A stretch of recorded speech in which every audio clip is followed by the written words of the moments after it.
Endi ipotekaga uy olish yanada qulay bo'ladi.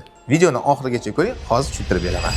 Kuni kecha Prezident Shavkat Mirziyoyev yoshlar bilan uchrashuvda yosh oilalarni ijtimoiy qo'llab-quvvatlash, ularning turmush sharoitlarini yaxshilash va uy-joy sotib olishlari uchun qulay imkoniyatlar yaratish masalasiga alohida to'xtaldi.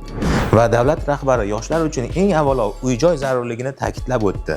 Ushbu ehtiyojdan kelib chiqqan holda mamlakatda yosh oilalarni qo'llab-quvvatlash maqsadida yangi moliyaviy mexanizm joriy etiladi. Unga ko'ra, yosh oilalar uchun ipoteka krediti stavkasining 14% dan yuqori qismi budjet mablag'lari hisobidan qoplab beriladi.